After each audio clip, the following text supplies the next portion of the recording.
Welcome back. We are here to finish up section 3.4 in Math 95.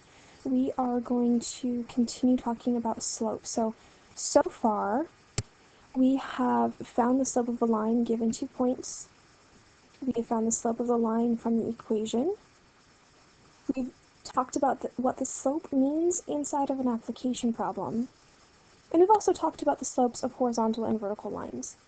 So all that we have left to address is comparing slopes of parallel and perpendicular lines.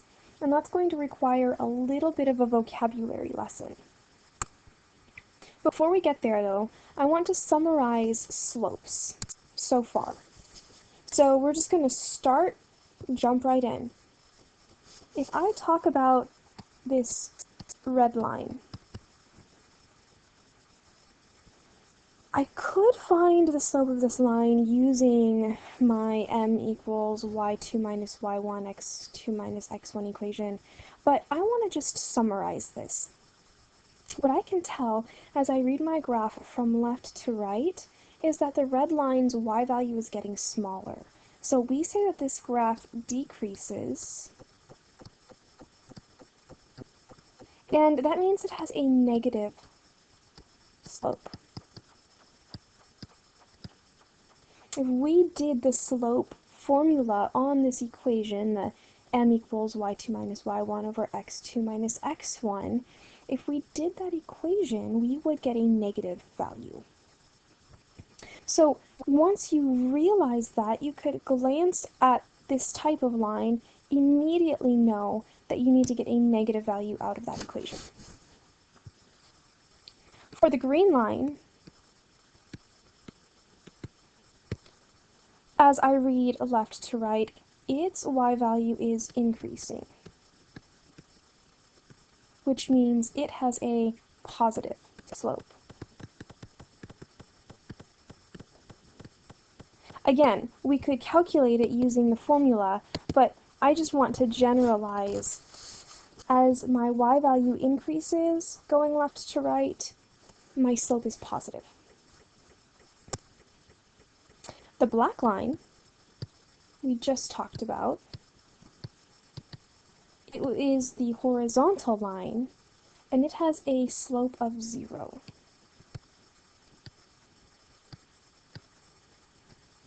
It's flatlined. It's dead. It's not going anywhere. And our blue line has undefined slope.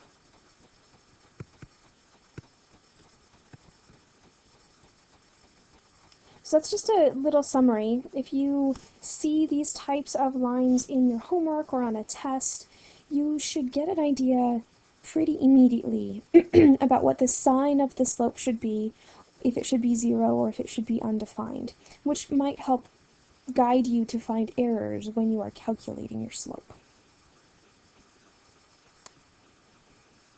Okay, now I would like to compare some slopes.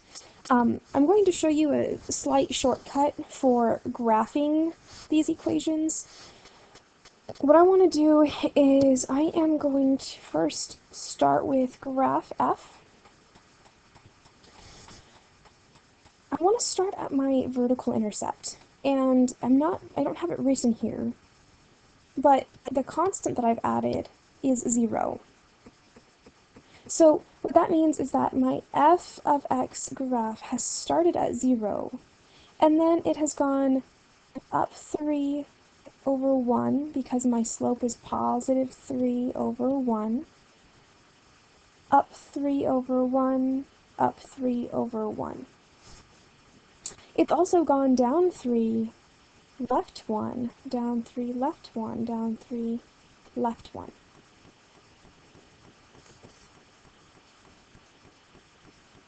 I'll prove that to you in a moment. I decided I would like to do that. So I am going to make sure my line is set up the way I want it to be, and then I am just going to connect these points on my line. Apparently my grid is not set up very nicely. This should be beautiful and perfect, and we'll just assume that it is.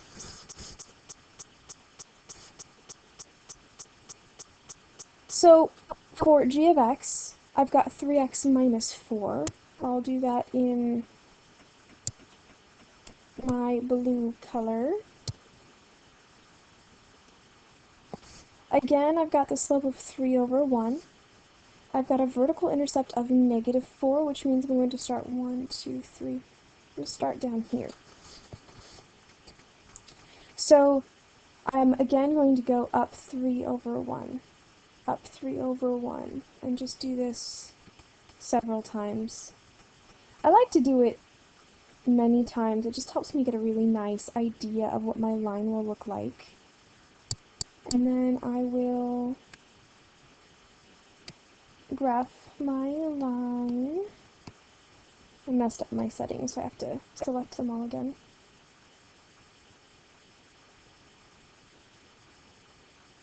And there we go. Now, these two lines have a very specific name, a very specific relationship to them. Because they have the same slope, that slope of 3, we say that they are parallel. Sure, why not? I don't like that. Try this again. We say that they are parallel lines. Parallel lines have the same slope.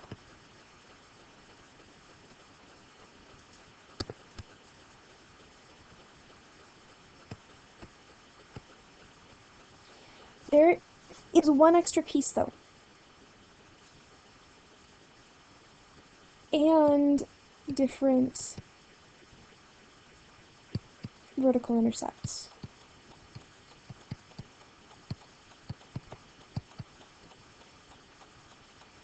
If these two had the same vertical intercept, if this had a vertical intercept of 0, they would be the same line. So they cannot have the same vertical intercept. They have to have different vertical intercepts. Now, I want to graph h of x now. So we will do that in red. Again, I'm going to start at my vertical intercept. So that's that negative 3. 1, 2, 3. I don't know why I chose to make this so crowded down here, but it's okay. Excuse me. So I'm going to start at my negative 3, and this slope is telling me to go down 1, right 3, down 1, right 3, down 1, right 3. Alternatively, it's telling me to go up 1, left 3, up 1, left 3, up 1, left 3. Let me plot my points. I haven't forgotten. I will show you why that relationship works, don't worry.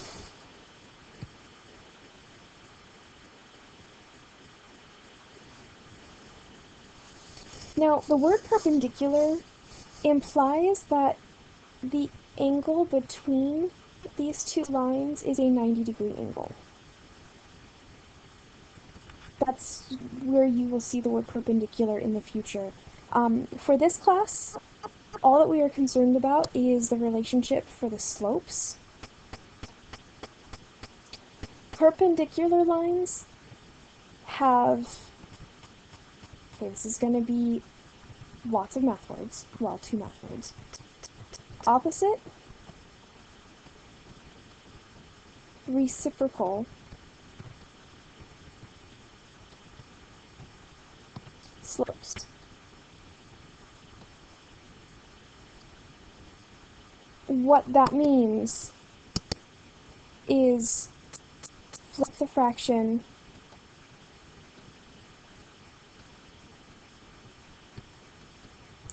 and the sign. So my original m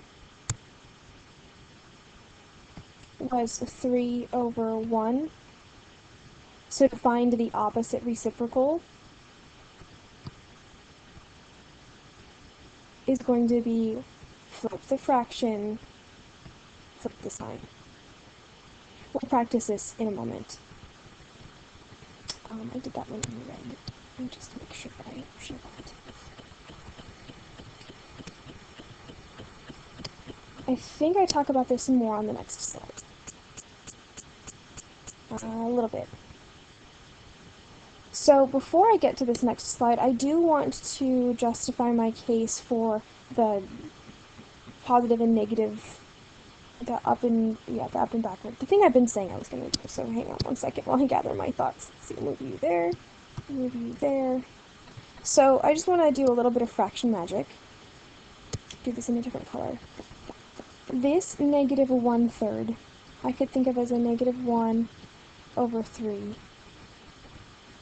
which is the same as negative 1 over 3, which is the same as 1 over negative 3.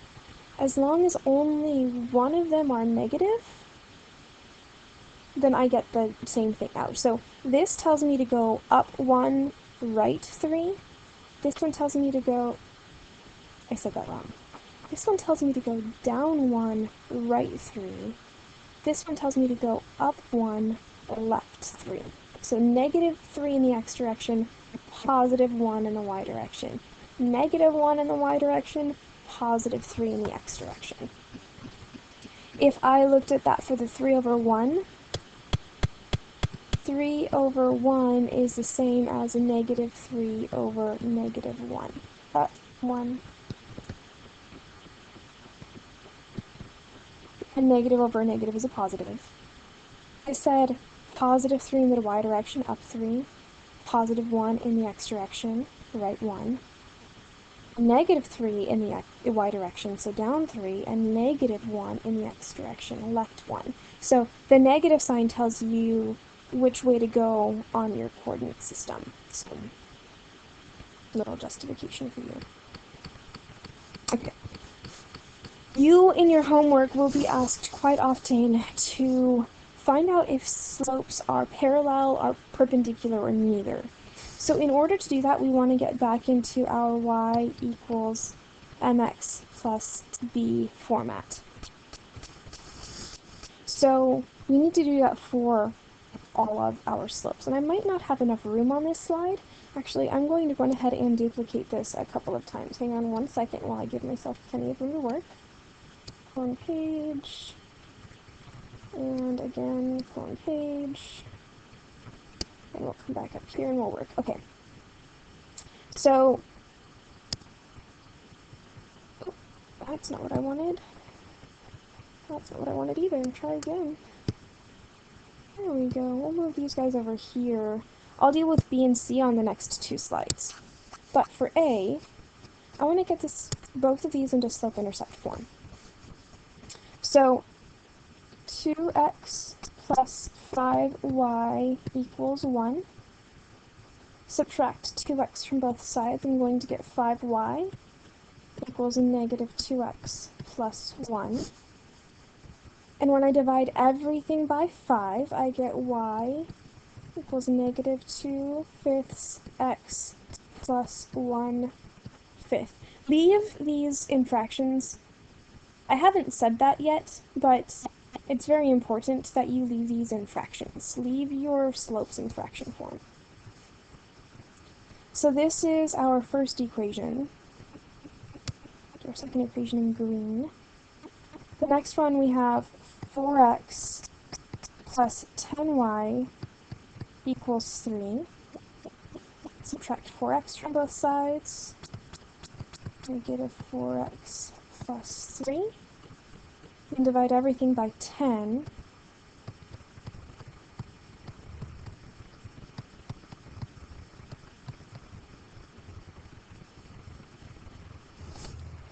I need to reduce this fraction, so one more time.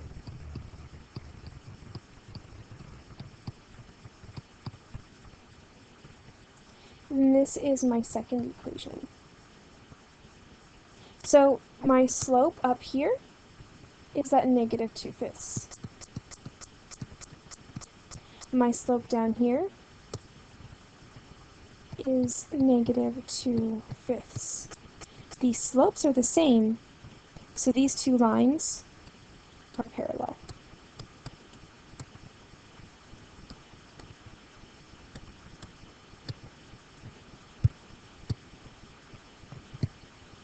And so your justification, if you say things are parallel, you just write down what their slopes are. Oops.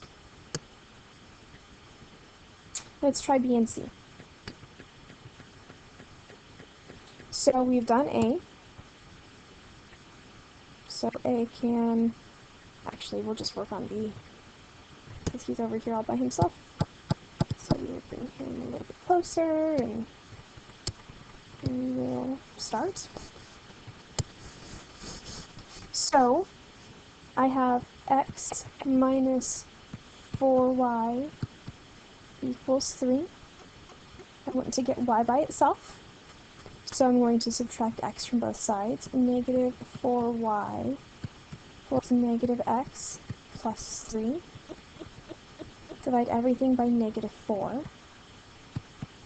So I get a negative. Now, be careful. There is a 1 hiding here.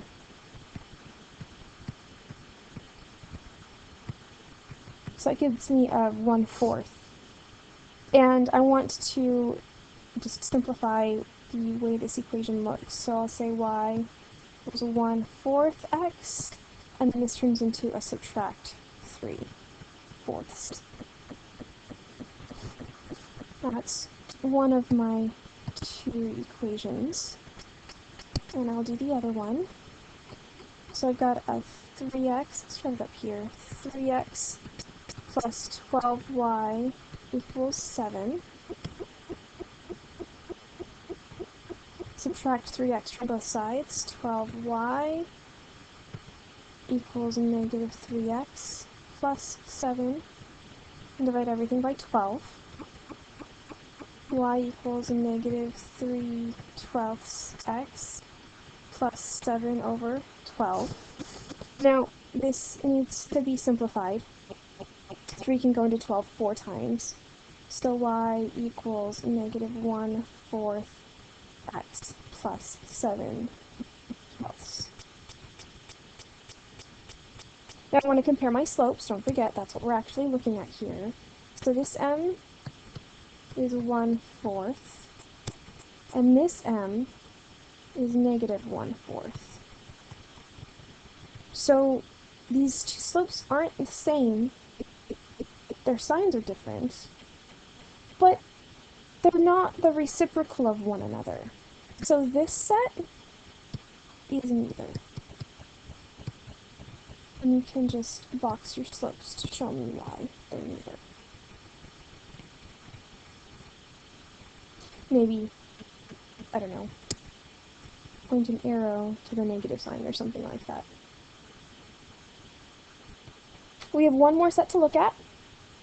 Let's look at this next set. So let me just move C up. Not just C. All of these guys up a little bit. And then I'll just draw a little black line that we're not looking at A or B. Okay. So now, again, I want to get these into slope-intercept form. 2x plus 4y equals 2. Subtract 2x from both sides. Divide everything by 4. I'm going to simplify.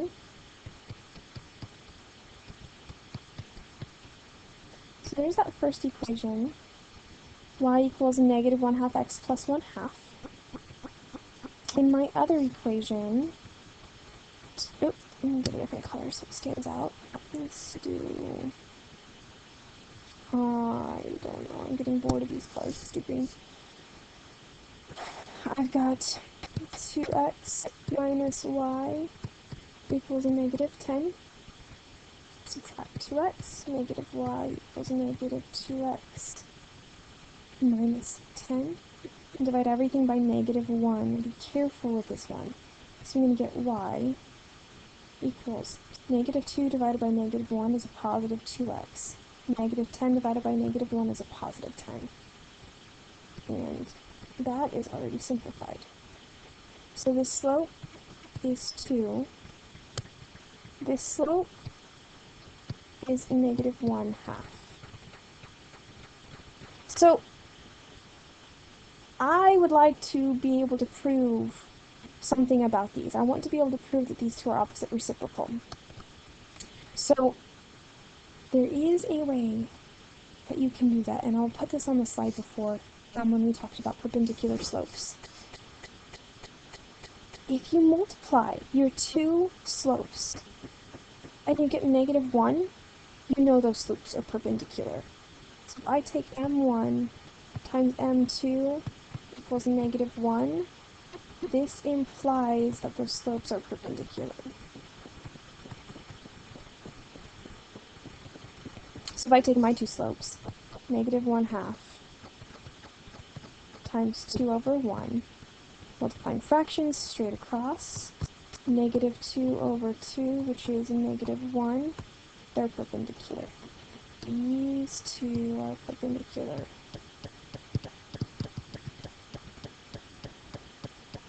So let me go back to the slide we talked about perpendicular for the first time, when I said they have opposite reciprocal slopes.